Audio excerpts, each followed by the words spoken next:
Hello, this is David Lewien with Go West IT. I'm going to speak just a little bit today about multi-factor authentication at Office 365.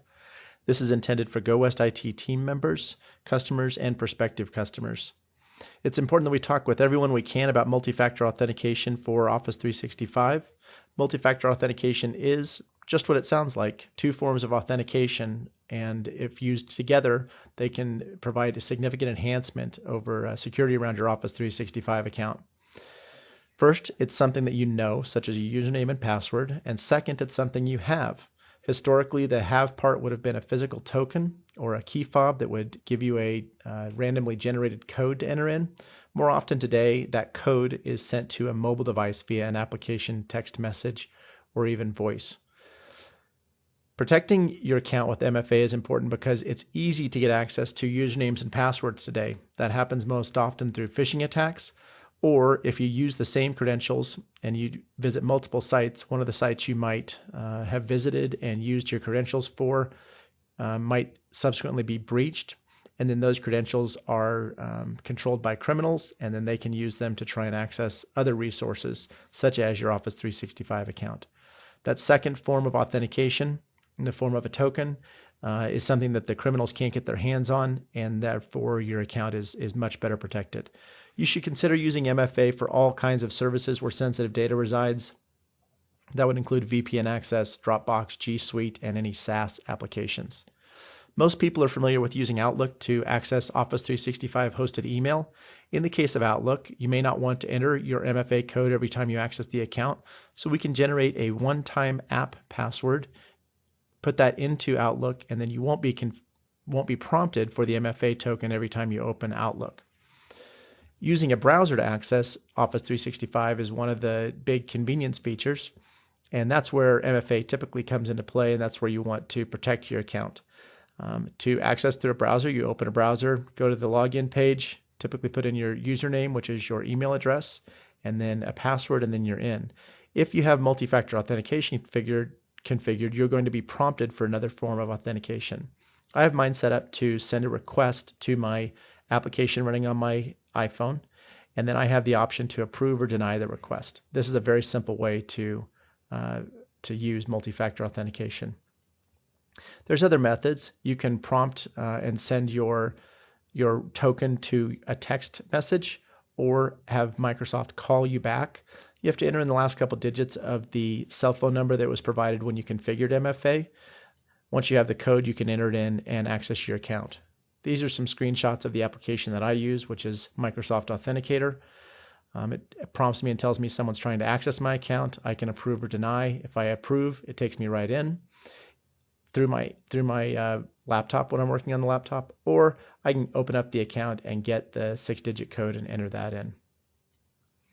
I can enter the code and access my account. MFA is free to implement for anybody with an Office 365 account. There's no additional licensing required. There's some additional functionality that businesses may want to consider, which would include MFA with password write-back and IP exclusions. That's the third or fourth column in this table here.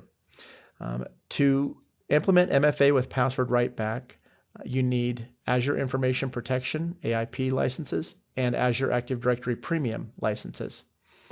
MFA with password write-back gives users the ability to change their credential using the Office 365 portal and have that password change right back to Active Directory in their Office. This is important if you have Active Directory synchronized with Office 365, and this is a good feature to have if your business enforces regular password resets. This will give the user the ability to reset their password, perhaps if they were on vacation or out of the office when their password expired. An IP exclusion is a feature where we can not require an MFA token if you're accessing Office 365 from your business address. So we would exclude the public IP address for your business network, and then employees who are in your office wouldn't be prompted for an MFA token. However, if that same employee travels outside the office, either to work from home or maybe they're traveling on business, they would still be prompted for the MFA token if they're outside your office. I'll point out that the Azure Information Protection License will also allow you to do encrypted email with Office 365, and we'll be happy to talk with you about that if you have questions about email encryption. If you purchase Azure Information Protection and Azure Active Directory Premium, you'll be spending $8 per user per month on those licenses. And at that point, it's worth considering purchasing Enterprise Mobility and Security, or EMS.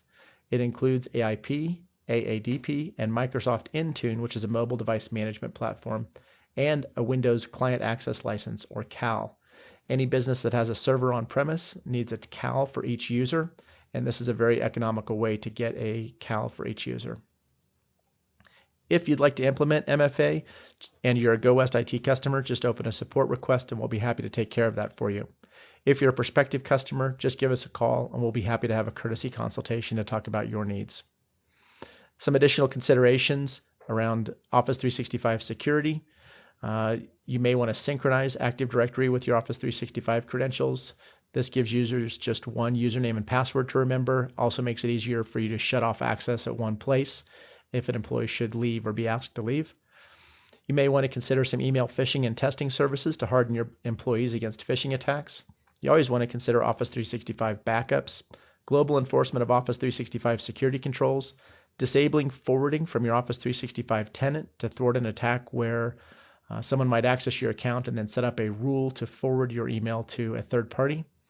Use separate accounts for global admin functions, and MFA is a must for global admins, and then regularly review your Office 365 accounts. I want to thank you for taking the time to listen to this today. If you have any questions, please give us a call. We'll be happy to speak with you. Thank you.